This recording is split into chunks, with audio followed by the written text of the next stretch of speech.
플라스틱은 석유에서 추출한 합성 물질로 일단 재료가 값싸고 이제 가공이 쉬운 장점이 있죠. So we have a significant problem at the moment in that we produce massive amounts of plastic. More than 3.5 billion tons of plastic is made every year. 새 플라스틱이 급증할 것이라는 플라스틱이 문제되는 경우는 매립을 했을 때 500년이 걸린다는 거죠. 그런 플라스틱이 단 2%밖에 재활용 구조를 가지고 있지 않아요. Landfill, or maybe being incinerated, stormwater system, and that ends up in the ocean. In particular, the plastic in the ocean is a very big problem because as it breaks down from environmental factors in the waves, it can end up being eaten by fish or plankton, and that right when we catch and eat those fish, then we end up with plastic inside us. 프레스 플라스틱은 데이브 하켄스라는 네덜란드 디자이너가 어떻게 플라스틱을 재활용할 수 있을까를 공학적으로 도와낸 캠페인 겸 활동이라고 보시면 됩니다. 저희 랩에서 주로 금속이랑 목재 그리고 전자부품 가공할 수 있는 구조는 되어 있었는데 플라스틱에 관한 형태가 없었어요. 플라스틱이 어떻게 순환할 수 있는지를 찾아보다가 이제 프레스 플라스틱이라는 캠페인이 있다는 것부터 시작이 됐습니다. 플라스틱이 종류가 굉장히 많아요. 각각에 맞는 플라스틱을 구분을 해줘야 되는 게 첫 번째 단계라고, 분류된 플라스틱을 분쇄기를 통해서 갈아내는 작업이 필요한 거죠. 그리고 플라스틱을 녹여서 형태로 재활용하는 구조가 이제 프레스 플라스틱 구조라고 생각하시면 됩니다. 분쇄기라는 장비는 필수적인 장비라고 생각하시면 됩니다. 필요한 날들이라든지 아니면은 박스 형태의 디자인이라든지 이제 그런 부분들을 금속 레이저 가공을 했었고, 분쇄 날 같은 경우에는 저희가 SC45 스틸을 썼습니다. 익스트루더라는 장비가 있습니다.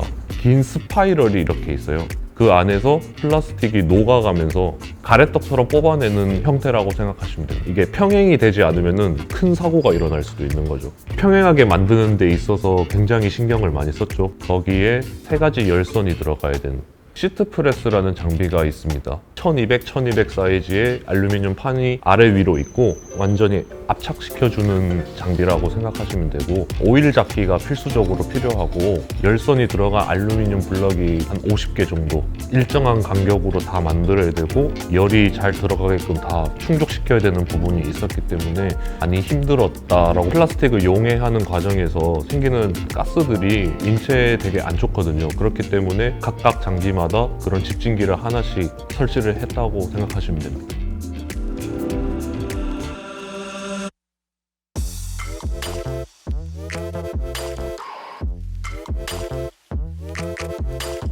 뒤에 보시면은 이렇게 리사이클 마크로 대부분 소재들이 다 쓰여 있기 때문에 이거를 확인을 꼭 하신 후에 분류를 하시는 게 가장 좋습니다. 병뚜껑들 소재들 대부분이 HDP로 되어 있어요. 병뚜껑에서도 이렇게 스티커라든지 다른 화학물질 이렇게 붙여져 있는 경우가 있어요. 이런 것들은 꼭 제거를 해주시고 항상 세척을 해야 하는데 그래도 비눗물에 이렇게 흘러서 세척을 하시면 된다. 플라스틱을 넣기 전에 항상 정방향으로 모터를 가동해 주도록 합니다. 한꺼번에 너무 많은 플라스틱 양을 넣는 것보다 조금씩 넣는 게 더 장비에 좋기 때문에 이런 식으로 이 정도만 넣도록 하겠습니다.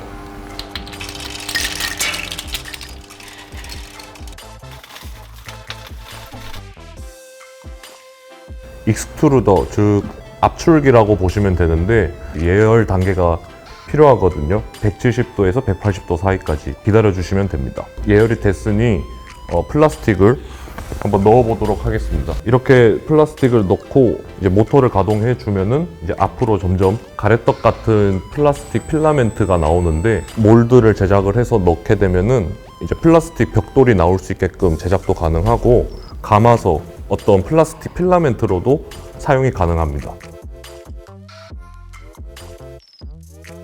여기 보시는 장비는 시트프레스 장비고 주로 판재나 얇은 몰드를 이용을 해서 타일률들을 만들 수 있는 장비라고 생각하시면 됩니다. 일단 먼저 판에 이 이영제를 뿌려줘야지 알루미늄과 플라스틱이 잘 떨어지게끔 얇은 막을 형성하기 때문에 이렇게 세팅을 해주시면 됩니다. 이 몰드 위에 플라스틱을 부을 때도 혹시 조금 넉넉하게 채워주시는 게 좋습니다.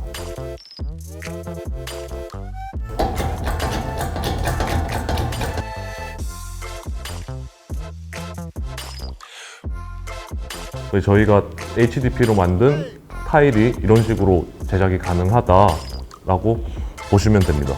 이렇게 작은 타일도 만들 수 있지만 플라스틱 판재를 만들 수 있는데 이런 중간재를 이용을 해서 가구라든지 기타 다른 아웃풋에 사용할 수 있는 그런 중간재들을 제작할 수 있습니다. 압출기를 통해서 저희가 플라스틱 필라멘트를 제작을 해봤는데 이런 중간재를 활용을 해서 로보파를 이용을 하거나 뭐 기타 장비를 이용을 해서 이런 식의 구조물도 제작을 할 수 있고 조명 갓도 만들 수 있는 그런 것들을 진행해봤습니다. 랩에서는 중간재를 제작하는 것도 중요하지만 이런 과정이 있다라는 거를 시민들에게 공유하는 것도 굉장히 중요한 거거든요. 저희가 플라스틱을 직접 가지고 오는 캠페인을 시도를 했었고요. 시민들에게는 어떻게 플라스틱에 대한 시민 의식을 알려줄 수 있을까? 저희가 지향하는 목표고 부품들이 모두 유럽형으로 맞춰져 있는 부분이 있거든요. 이제 모터라든지 자재라든지 철제 부분도 이제 유럽형 기준으로 맞췄기 때문에 그런 것들을 오픈소스화해서 알려드리려고 하는 게 저희의 이상입니다. 프레스스 플라스틱 캠페인 자체는 지역이라든지 개인에서 장비를 사용하고 플라스틱을 재활용하는 순환 구조를 갖는 것에 의의를 많이 두기 때문에 작은 단위에서 실현이 되게끔 하는 운동인 거죠. 이렇게 쉽게 제작할 수 있다는 특성은 플라스틱 순환이라는 메이커 활동을 넓게 퍼뜨릴 수 있는 확산성에서도 큰 의미를 가지고 있다고 생각합니다.